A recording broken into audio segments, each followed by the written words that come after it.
The existence of time is very important in human lives. It seems sometimes that time has its own whims.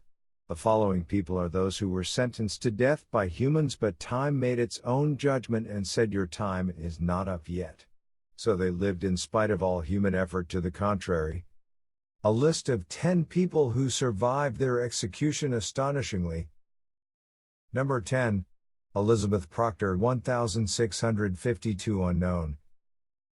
In the Salem witch trials, 1692-93, Elizabeth Proctor along with her husband was accused of practicing witchcraft and after a trial was sentenced to death. Elizabeth was pregnant and therefore was granted a stay of execution until after the birth of her baby. Her husband was executed on August 19, 1692. Salem witch trials was a big sensational story back then. Soon the governor intervened and ordered 153 people, who were wrongly convicted without hard evidence, to be freed. Elizabeth was among those released. Number 9.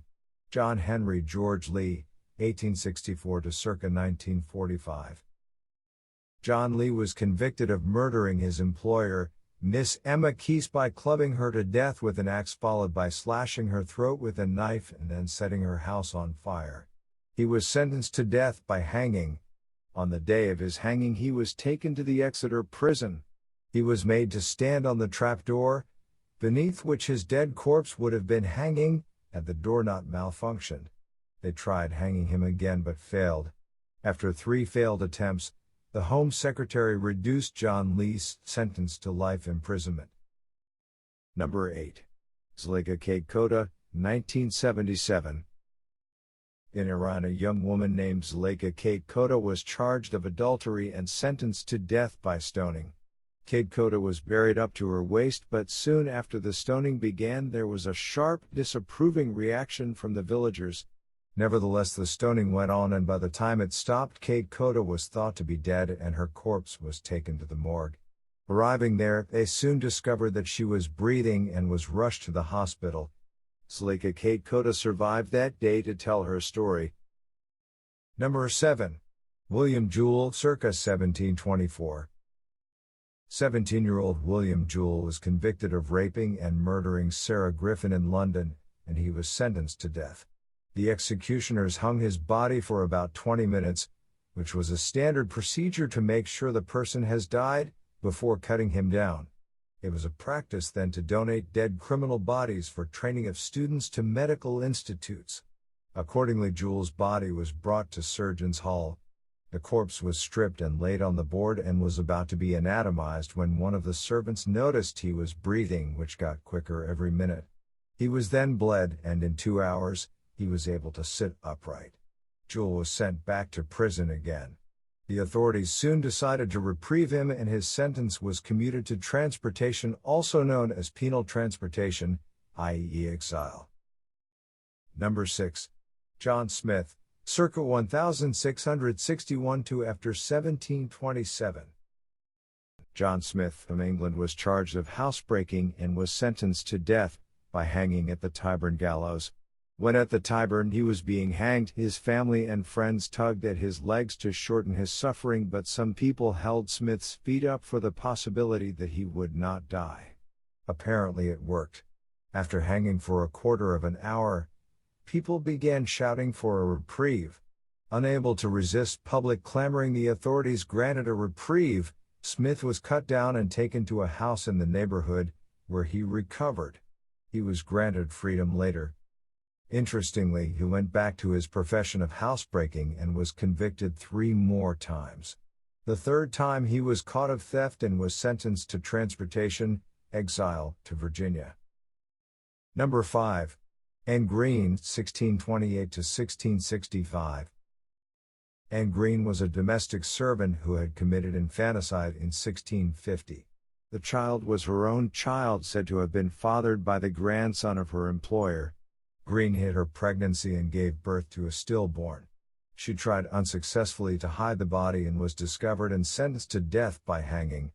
During the execution she hung with the rope around her throat while her friends pulled at her swinging body, as was requested by Anne herself.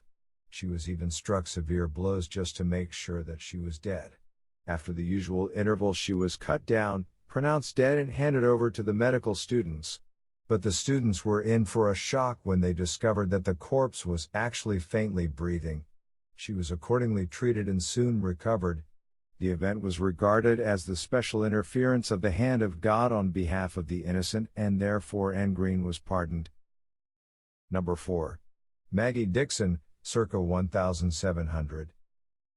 Like Greene, Maggie Dixon was convicted of infanticide of her own child that she had had through an affair with the innkeeper's son.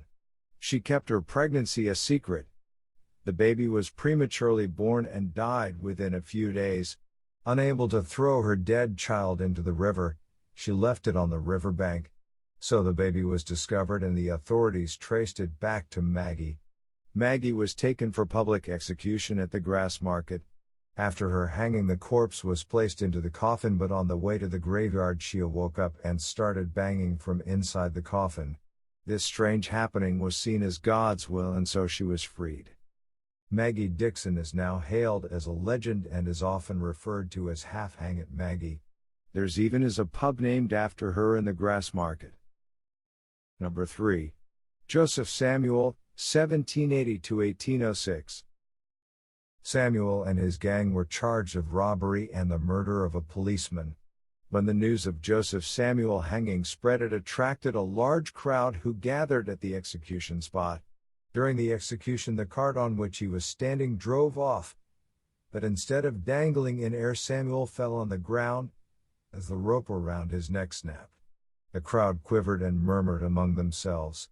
Another attempt was made hastily, but this time the rope slipped and got longer, therefore Samuel's legs touched the ground. People uproar in excitement. On the third attempt the rope snapped again. The crowd yelled for Samuel to be freed, for they believed that it was a sign from God. The governor was sent for, who came and investigated and upon popular demand commuted Joseph Samuel's sentence to life imprisonment. Number 2. Wenceslao Moguel, circa 1880. Captured while fighting in the Mexican Revolution and sentenced to death without a trial in 1915, Moguel's survival story is unbelievable.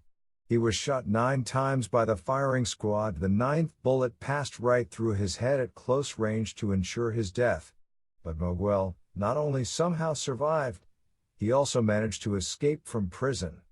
He came on the Ripley's Believe It or Not radio show in 1937. In the above photo, Moguel is seen pointing to the scar made by the bullet wound. Number 1. Willy Francis, 1929–1947. At the age of 16, Willy Francis became the first incident of a failed execution by electrocution in the United States. On murdering his employer, a pharmacy owner, Francis was convicted and sentenced to death by the electric chair. On administering a lethal surge of electricity, witnesses report that they had heard the boy scream, "Take it off! Take it off! Let me breathe!" Another report claimed him saying, "I'm not dying." The executioners were left flabbergasted.